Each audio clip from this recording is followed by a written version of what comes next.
उज्जैन में मौजूद महाकालेश्वर मंदिर कई मान्यताओं और रहस्यों से जुड़ा हुआ है। स्वयंभू महाकालेश्वर के दरबार में एक ऐसा रहस्यमय दरवाज़ा है जहां बिना भगवान की अनुमति के प्रवेश नहीं लिया जा सकता। आज हम आपको इससे जुड़े मान्यता के बारे में बताते हैं। उज्जैन में स्थित महाकालेश्वर मंदिर विश्व भर में जाना जाता है।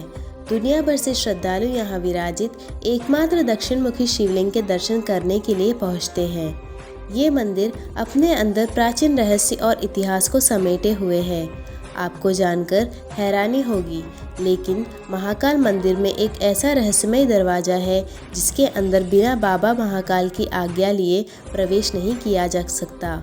आज हम आपको इस दरवाजे से जुड़ी मान्यताओं के बारे में बताते हैं। महाकाल मंदिर में मौजूद चांदी द्वार बहुत ही पुराना है, जिसके बारे में सभी लोगों ने सुना है। महाकालेश्वर मंदिर के प्राचीन रहस्य और इतिहास वैसे भी श्रद्धालुओं को हमेशा अपनी ओर आकर्षित करते हैं। ऐसे ही एक रहस्य इस चांदी द्वार के साथ भी जुड़ा हुआ है। मंदिर के पंडित और पुरोहितों के अलावा किसी को भी इस बारे में ज़्यादा जानकारी नहीं है। अनादिकाल से चांदी द्वार से पंडित, पुरोहित और दर्शनार्थी बाबा के दर्शन के लिए प्रवेश करते आ रहे हैं, लेकिन इस द्वार में प्रवेश करना आसान बात नहीं है। शयन आरती के बाद जब बाबा को आराम करने के लिए सुला दिया जाता है, उसके बाद इस द्वार को बंद कर दिया जाता है। उसके बाद जब सुबह पुनः इस दरवाजे को खोलना होता है तो पहले बाबा महाकाल से अनुमति ली जाती है। सुबह बाबा को जगाने के लिए पहुंचने वाले पंडित और पुरोहित महाकाल से द्वार खोलने की अनुमति लेते हैं।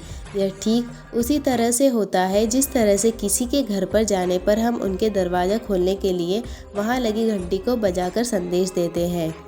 इसी तरह से द्वार के बाहर लगी घंटी को बजाकर महाकालेश्वर से द्वार खोलने की अनुमति ली जाती है। इसके बाद चांदी द्वार खोला जाता है और बाबा की भस्म आरती संपन्न होती है। जानकारी के मुताबिक बाबा महाकाल से अनुमति के बिना कोई भी चांदी द्वार खोलकर मंदिर में प्रवेश नहीं ले सकता।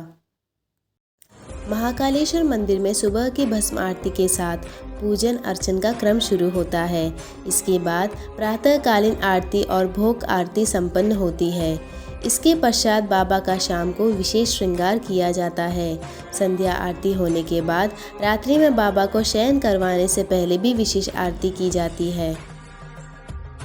शयन आरती के पश्चात मंदिर के कपाट बंद कर दिए जाते हैं और कोई भी यहां पर प्रवेश नहीं कर सकता है। सुबह भस्म आरती से पूर्व चांदी द्वार के बाहर लगे घंटे को बजाकर इसकी अनुमति दी जाती है और उसके बाद पूजन अर्चन का दौर शुरू होता है। रोज़ाना ये प्रक्रिया दोहराई जाती है। चांदी द्वार की घंटी बजाने के बाद जब पंडित और पुरोहित मंदिर में प्रवेश करते हैं, उसके पश्चात बाबा को कोटि तीर्थ के जल से स्नान कराया जाता है। महाकाल मंदिर परिसर में स्थित कोटि तीर्थ बहुत ही प्रसिद्ध है।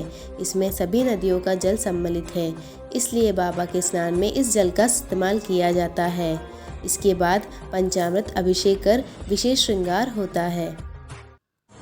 तो ये थी हमारे महाकाल बाबा की कहानी। अगर आपको मेरा वीडियो पसंद आया तो मेरे चैनल को सब्सक्राइब कीजिएगा, वीडियो को लाइक कीजिएगा, बेल बटन को एनेबल कीजिएगा ताकि आने वाली वीडियोस आप जल्दी ही देख सकें। धन्यवाद।